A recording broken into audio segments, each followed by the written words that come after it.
in the Sangha, honorable for its harmonious life. I have completely taken refuge in the Buddha. I have completely taken refuge in the Buddha. I have completely taken refuge in the Dharma. I have completely taken refuge in the Dharma. I have completely taken refuge in the Sangha. I have completely taken refuge in the Sangha. I take refuge in the Buddha.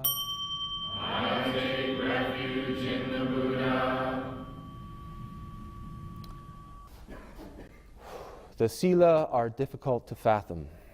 In being led out of everyday confusion through the long process of maturation, you will experience the true heart of the sila. The true heart of the sila is the realization that all things in this vast universe are nothing other than your true self. Without this experience, the sila are impossible to follow. The way to manifest the sila is to manifest the wisdom that knows pratitya samutpada. This is interdependent co-origination, arising together. Pratitya samutpada is the activity of the Dharma. The Dharma gives birth to a child, and that child is the 5 sila. When we're able to freely follow the Dharma, we will freely follow the sila. But until we learn to freely follow the Dharma, these sila will act as a light upon a dark sea. With all of our will, we must endeavor to follow them. These sila have been passed from generation to generation until now in the 82nd generation I give them to you. Gasho. The first sila is affirm life, do not kill. In the Dharmakaya, there is no killing or not killing, no one to kill and nothing to be killed. Fully realizing this in the human world gives rise to the mind of compassion. You must embody the mind of compassion. This sila is very difficult to follow. Do you vow to follow it with all of your will? Yes. Good. Yeah. The second sila is be giving, do not steal. In the Dharmakaya, there is no stealing or not stealing, no one to take and nothing to be taken. Fully realizing this in the human world gives rise to the mind of spotless integrity. You must embody the mind of spotless integrity. This sila is also very difficult to follow. Do you vow to follow it with all of your will? Yes. Oh, such good. Yes.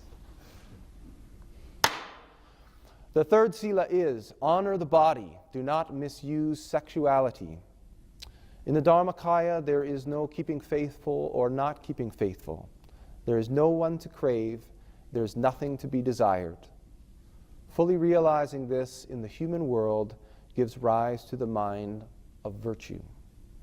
You must embody the mind of virtue. This sila is very difficult to follow. Do you vow to follow it with all of your will? Yes.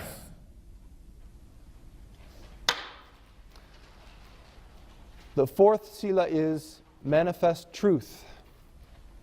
Do not lie. In the Dharmakaya, there is no lying or not lying. There's no one to be deceptive and no one to deceive. Fully realizing this in the human world gives rise to the mind of perfect trust. You must embody the mind of perfect trust. This sila is very difficult to follow. Do you vow to follow it with all of your will? Yes. The fifth sila is proceed clearly. Do not cloud the mind. In the Dharmakaya, there is no intoxication nor sobriety, no one to fool and nothing to be deluded about. Fully realizing this in the human world gives rise to the mind of perfect clarity. You must embody the mind of perfect clarity. This sila is very difficult to follow. Do you vow to follow it with all of your will? Yes. Good. You have manifested 5 sila. Good. You have become the Buddha's disciples. But beyond that, as disciples of Mahayana, you must study the 3 fundamental sila. A person who can keep these 3 is a true Mahayana disciple. I, on behalf of Buddha, give them to you. The first is to abstain from creating discord. You must manifest absolute self as the Dharma activity without attachment to your personal self. The second is to actualize harmony, which means that you must manifest no self as the Dharma activity without attachment to absolute self. The third is to clarify the mind and to be of benefit to all sentient beings. So, you must manifest the interplay of absolute self and no self as the Dharma activity together with all sentient beings. Do you vow to keep these 3 sila? Yes. You sure? Okay.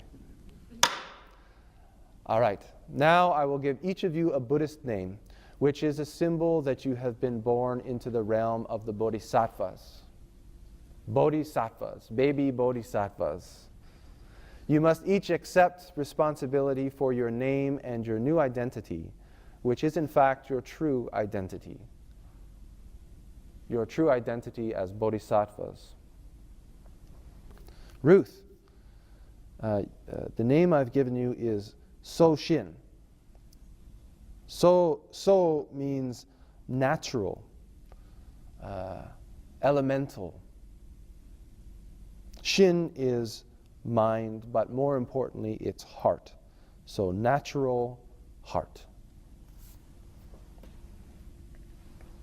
Okay. Susanne. Sei Shin. This is the same Sei. You're related to your friend Eshu at the back. Sei means voice.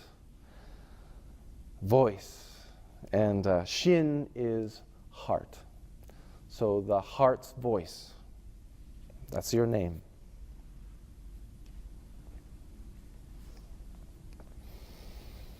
Tom, you'll be called Do-you. Do, it's the same Do. You're related. Brothers. Do means way. You means courage. So your name means the way of courage. Charles. Yu Shin. This is the same you, courage. And it's the same Shin, heart. So, courage, heart. Courageous heart. Eric. I've called you Sei-in. Sei-in. Sei means purity, pure. In means origin, source. So, originally pure.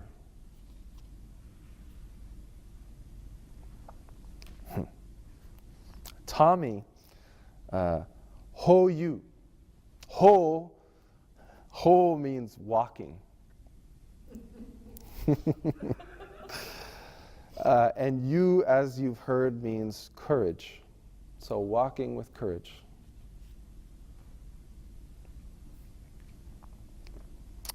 Jaron, I've called you Jundo. Jun means innocent, pure, straightforward. Do is the way. So the way of purity, innocence.